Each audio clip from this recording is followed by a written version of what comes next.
And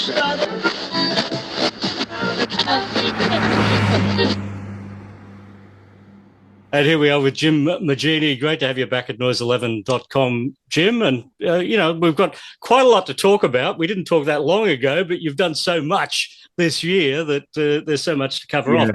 I want to start off with something that is happening right now, and that's Sugar in the Tea, the song that you've been working on with Rob Hirst and John Schumann and Shane Howard. That's a great project. 40 years since they went and found these people at a kiwikara in Western Australia that were out there in the bush, and they hadn't come into Western civilization. Nine Aboriginal people that are called the Pinnaby Nine, and they were brought in by Charlie McMahon. I think Charlie played them. The first music they ever heard was a Midnight Oil song live in America, so that was a pretty brutal introduction to Western culture. But yeah, pretty amazing. Yeah, pretty an amazing story, an Australian story that not a lot of people know about, I don't think. And they came in and they were tempted by they only came in because they tasted sugar and they tasted tea,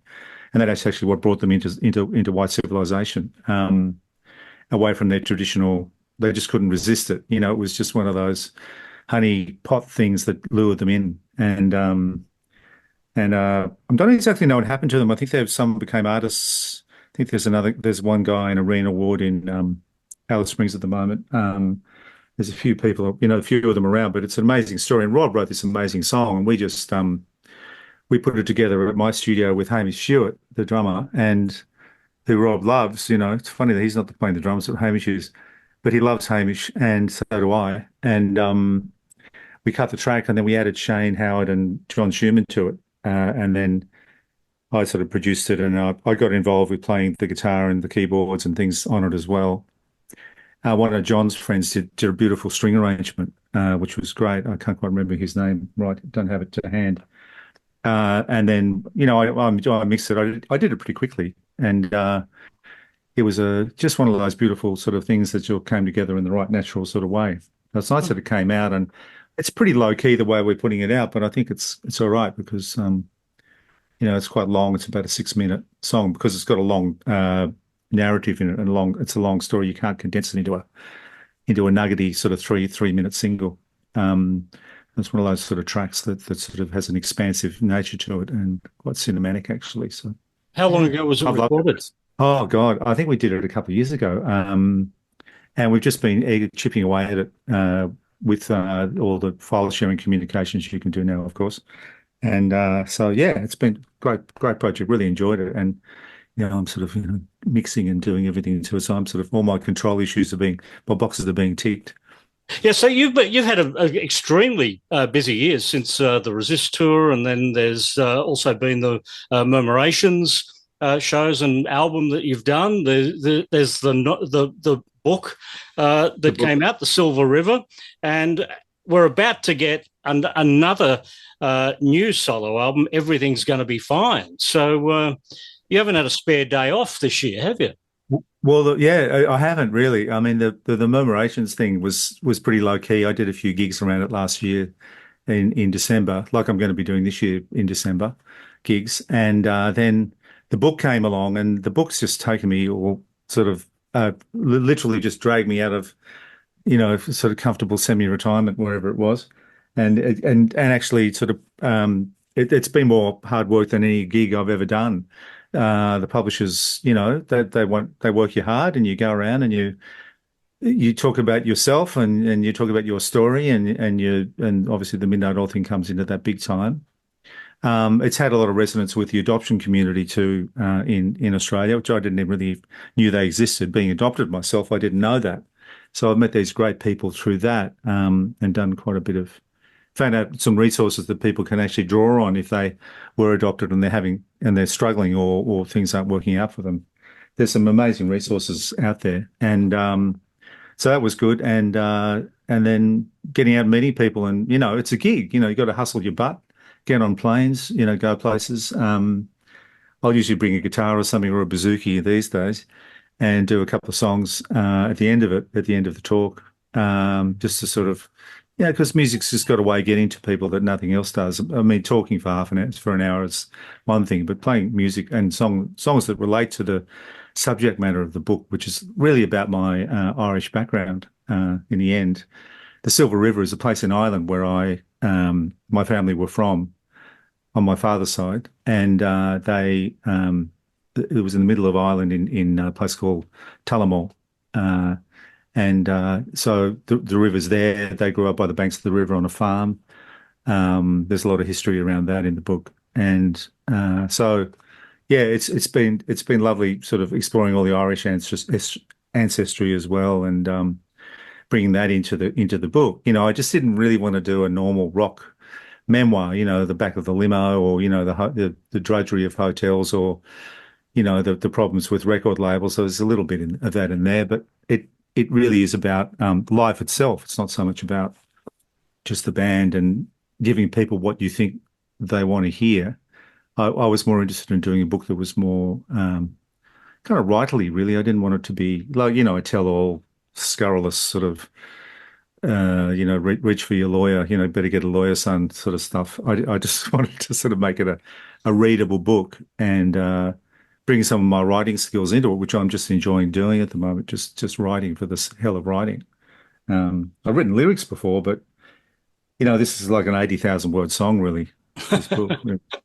Yeah, but it must be great for the kids, and then that'll be great for the grandkids and the great grandkids. You've really documented a piece of family history that can be passed on for generations. Yeah. Oh well, I'm glad you see it that way. I mean, my daughter said something to me which really hit me, which was like, Dad, you've with the audiobook, that is, you've told your story, and now your grandkids and their kids are going to be able to listen to it. Which is something I don't think any of our parents would have done an audio, kind of like what do you call it, a history, an oral history, it's called, of their lives. My dad grew up during the Depression and the Second World War, and the Japanese coming into Sydney in the harbour, and he was in the merchant, sort of the navy, civilian navy that patrolled Sydney harbour to stop the Japanese submarines. So I asked him to write his stuff down, his story. He just looked at me, and "You've got to be joking me. It's just no way." And he just changed the subject. He just wasn't interested. But because of that, in a way, I was almost desperate to tell my story and for my own kids. And that's how the book started. I just started writing things down for them. And of course, it just grew as it went. And I thought, well, I better bring the Midnight Oil story in. And if I do that, I better bring in the big Diesel and Dust Blackfella Whitefella trip into it, which was sort of a pivotal moment in my life, and the band's life. So yeah, I just didn't want it to be like your normal, putting myself in the middle of the action and, taking all the credit for everything, sort of to the usual sort of rewriting history in your own image. I didn't want it to be that kind of book.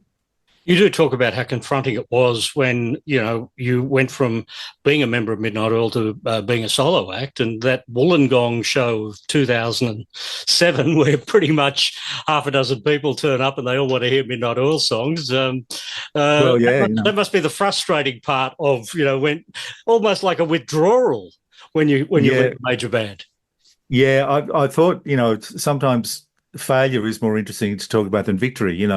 I could have said, oh, we went to Wembley and we rocked out, which we did, and we did Radio City Music Hall, and we did all these, we're on the TV shows in America, and we did, huge concerts. There's a little bit of a story about Bob Dylan in there where we played with him to about 60,000 people. And we had a bit of a toke on his pot, as it came out, like a joint, which is pretty interesting. It was a pretty good pot. But it was really sort of I thought failure was more interesting to talk about. I mean, take the more Irish line, the Samuel Beckett thing, try again, fail better, fail again, fail better, that expression that he's got. And rather than, like, hey, we rocked, because people in bands are people, and they go through all sorts of things with it. It's quite difficult for some people to deal with it, with the pressures of it. I mean, we went for a very long time. The first time, and then we came back again in 2017, of course, for the Great Circle tour. But that little period where Pete left and went into politics, that 15-year period, I really had to rebalance everything and find out who the hell I was because, I think Tim Finn said something like, the only way you're ever going to grow up is when the band breaks up. And that happened to me when I was about 40, 45. And so as a 45-year-old, I had to become an adult. Not saying I was a child in the band, but you have that security around you. And of course, the Wollongong gig there was no one there, hardly anyone there. You're starting again from scratch. I mean, it's kind of what I'm doing now in a way, but I'm enjoying the process. It's like it's honest. It's like you can't always be in that cocoon. Sometimes you just have to break out. And if the cocoon isn't there, well, you have no choice. If you want to play music and you want to get out there and have that feeling of playing music in front of an audience, that beautiful release, that sort of transcendence of playing. And you don't really have any, we are all strangely compelled, I think, as Neil Finn once said. Well, you've got the legacy, and you're not shy of using the legacy when you go out and do your own shows. Songs like Shakers and Movers, Shipyards of New Zealand, Nothing Lost, Nothing Gained, Time to Heal. What I like about seeing all those in a set list is when I go to Midnight Oil shows, I don't hear those songs. So you're actually extending the legacy. That's very perceptive of you. Actually, that's my mission in life is to sort of shine a light on some of the deeper cuts of the band's repertoire. Not necessarily things that I wrote solely, but things that I just feel like I can do, and I feel a sort of sense of ownership of them that I could sort of. They haven't been done that much by us live before. I think there was in the 80s we did Shipyards a lot. Shakers we did a little bit on the last run actually. But and reinventing them, and because if it's a good song, you can play it any way you want. You can play it on a guitar, a paper and a harmonica, like paper comb harmonica or whatever. You can actually a good song can take any kind of treatment. And I'm doing this run of shows that everything going to be fine to on basically on the piano. I did a couple of shows like that last year just to see what it felt like, and it was good. And I'm no Liberace on the piano, but I can get around it in the way I can't play very fast, but I can play the songs and I can harmonize the songs and reharmonize the songs even on the fly as I'm performing them. So that's going to be really fun.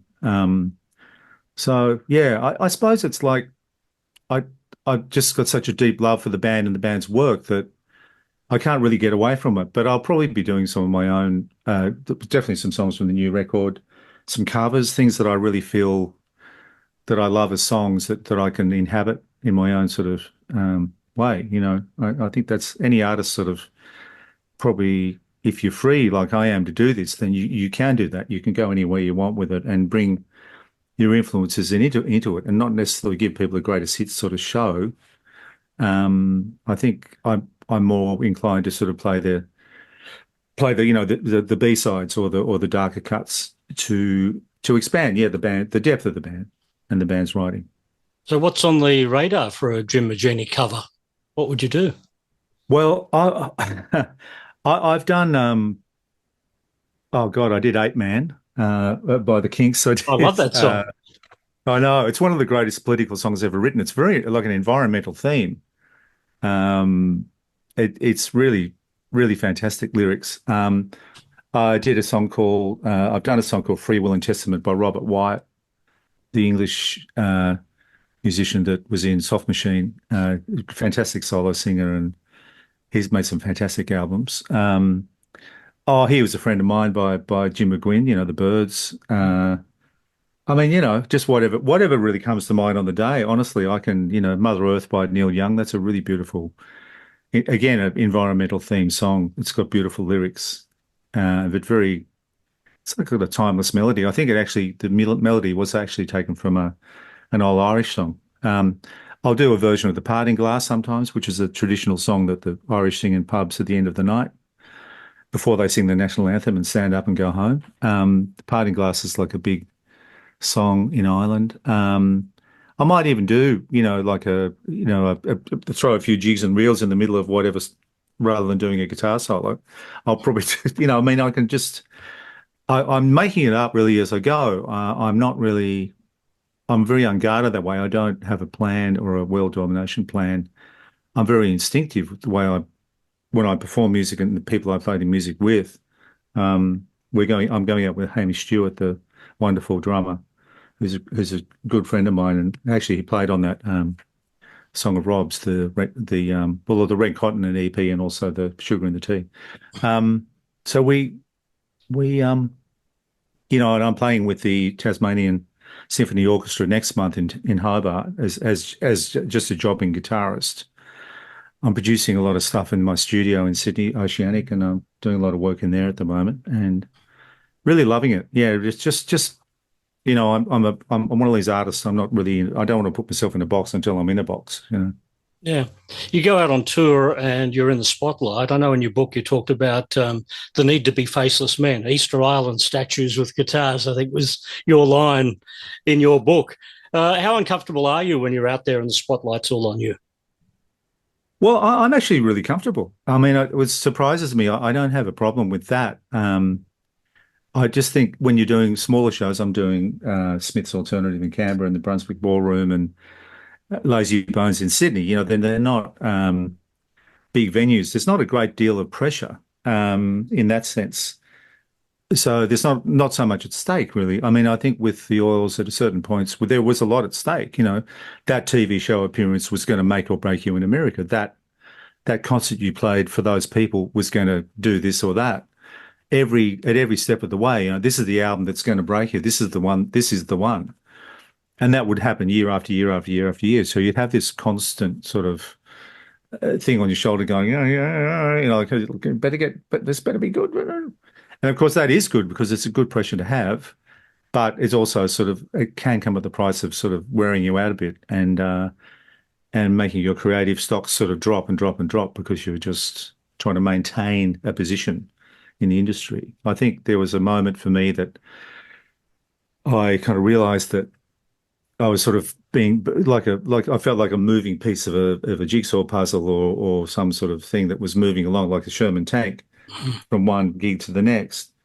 And I just felt almost powerless to control what was happening around us. It was sort of all you dream about as a musician is having that and having that success. But when you get it, it's actually a whole different ball game to stay supple and creative and open in the harsh light of fame or the spotlight, as you call it. And there was a time in about 95, I think I went over and did a bit of music with Neil Finn, and Neil just, I can't tell you how he just brought me back from the brink. That's in the book as well, that how I realized that from that point on, I had to nurture my own creative self, despite anything. That was more important to me than being number one on the charts. I think the Oils albums that happened after that were probably our more exploratory, perhaps less successful commercially records, but creatively they were fantastic. And so that's what being an artist is. I think you as a kid you were creative, and then you go up the greasy pole of success. You get in the limelight, you get famous, you get all of that. Then you have to maintain that, and then not many people can do that. Not year on year out. And then there's the tailing off. And then you either find your muse or you don't. And if you lose that muse, well, you've got nothing. So I was lucky enough to get mine back, I think, with working with Neil on that Try Whistling This album that I helped him put together at different points within it. But it was, a beautiful process for me to discover that the Blarney, I call it the Blarney, the spirit that runs through you to give you the inspiration to do something new. And to be fearless in that, not to be cowed by expectations or, I mean, a record label will want you to keep repeating the same success over and again, but it's impossible. It has to change, and it has to, you just can't keep repeating it like a formula. It just doesn't work, and anyone can tell you that. It's like a carbon copy of a carbon copy of a carbon copy of a carbon copy of the original pure creative thing. So I think that's I was lucky to get that back. Mm. It's interesting looking at your contemporaries who have become your good friends, people like Neil Finn, Don Walker. You know, when I look at the way that a Cold Chisel song is constructed, where Don starts with the words and then adds the music, a Crowded House song where Neil has the music and then adds the words, or a Midnight Oil song where you all get together and, you know, it becomes more of a team effort. It's three completely different ways of creating music, isn't it? Yeah, it is. I've been in all three of those situations, and it's amazing. If you just, everyone's different the way they do it. It's like, there are many ways to skin a cat, as they might say, or peel an apple. It's a deeply mysterious process writing songs. It's an act of transcendence, really. I was never consistently one or the other of those things. I'd always have a bit of a riff, or sometimes I'd just have a line and I'd go, well, that's a song, and I'd start writing the song around the line, and use different methods to sort of, achieve the same end, essentially, having a song. I mean, I know Don would write the words, and then the last 10 minutes he'd write the melody and the chords. Neil would be busking along, and even on the final mix, he's adding lyrics and he's adding words and changing them as he goes. There's a lovely song on the new Crowded House album called The Howl.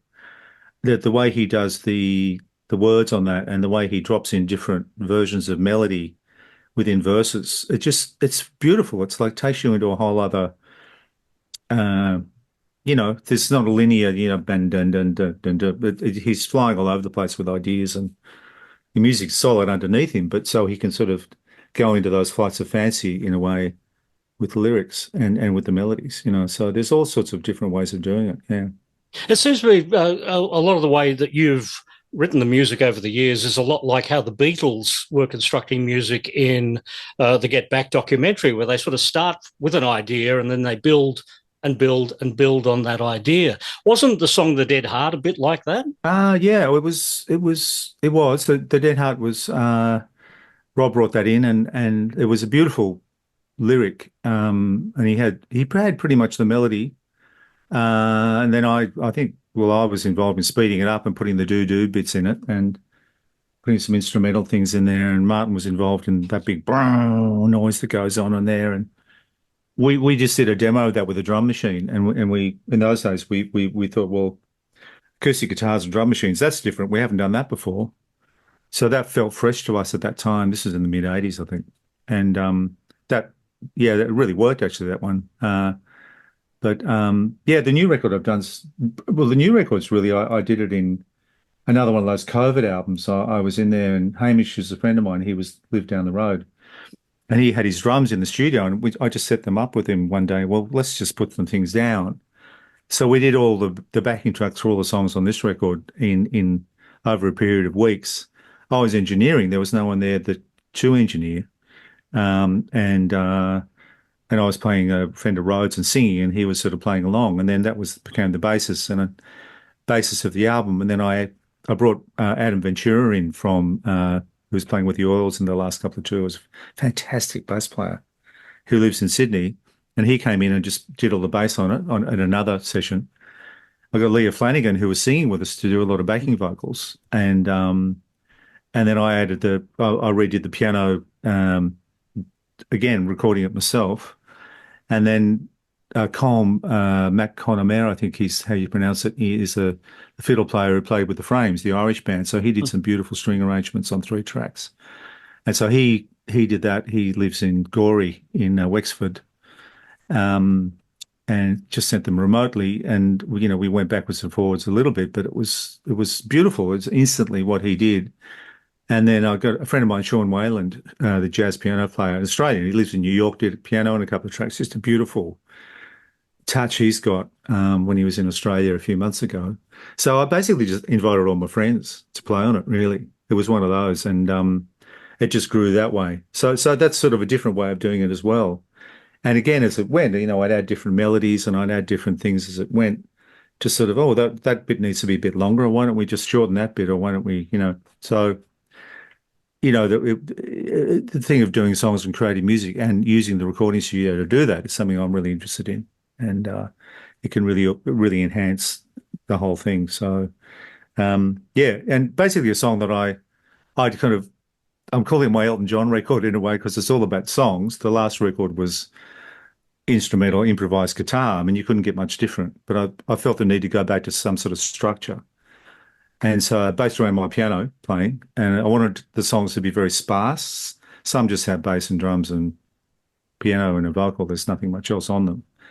Others are slightly more involved, but um, wanted it to be about songs, backing vocals and sort of strings. And I wanted it to be more, sort of like sound a lot more like uh, a widescreen version, but then cutting right back to almost like a John Lennon kind of very stripped back, simple beats and piano and melody. There's a song on there called "I Follow the Truth," which is very stripped back kind of song and at some point in the song, this incredibly loud electric guitar comes on. It's completely ridiculous, but it kind of takes it somewhere else again. So yeah, the contrast between everything is what I was interested in this record. So yeah, I'm really happy with it. So Mm. So the you shows too? themselves, the shows will be you on keyboards and Hamish on Yep. drums, just the Yeah, two of you.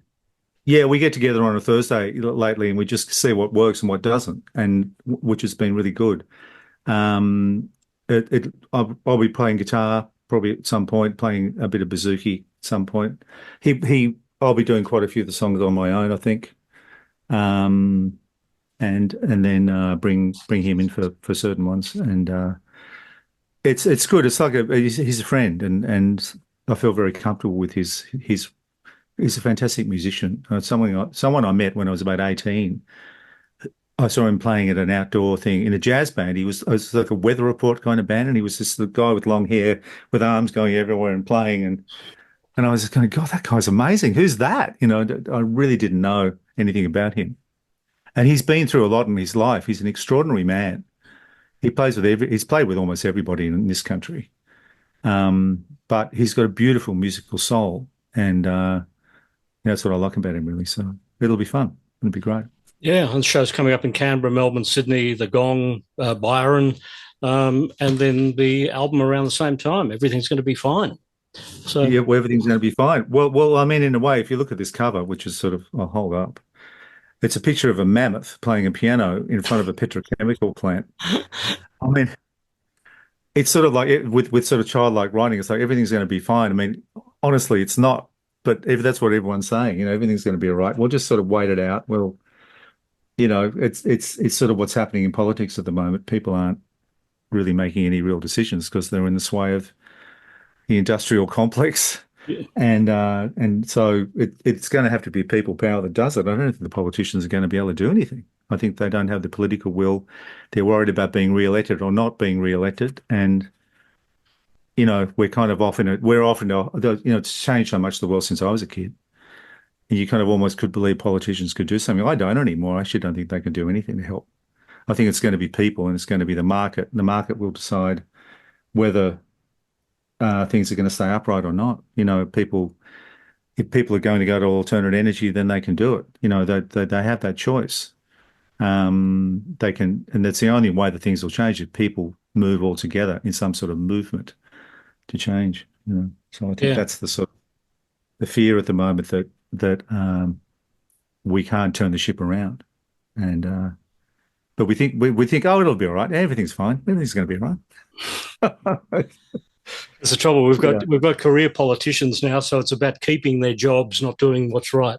Yeah, exactly, man. Like that's it. It's like they're trying to keep everything kind of like cool, but it's going to come to a point where we're going to be like the canaries in the coal mine. It's just going to be getting more and more toxic, and we'll just keep going. That's the way we are. We'll find ways for surviving. We're very clever like that, especially when we're looking after ourselves. So it's really sort of a meditation on that. The album, the lyrics on the album are really all about that and how different ways we can sort of plot things. And one of the songs is actually the mammoth himself talking about, well, I'm extinct, uh, you know, uh, see you later, like, you're just going the same way as I'm going. Um, and the visual of that, with the mammoth sort of speaking from his glass case with a microphone in the museum. I think that's the sort of the. I'm trying to do it with a bit of humour. Mm. I think maybe if the oils ever were anything, they were probably a little really serious. I mean, it's a serious subject, of course, and you can't be flippant. But with my slightly strange sense of humour, I'm sort of enjoying the flippancy of sort of talking about very serious things and getting people to then think about that and go, well, that's a point. Maybe humour can get in as just as much as a serious statement can. So, yeah, I think it's just my Irish side coming through.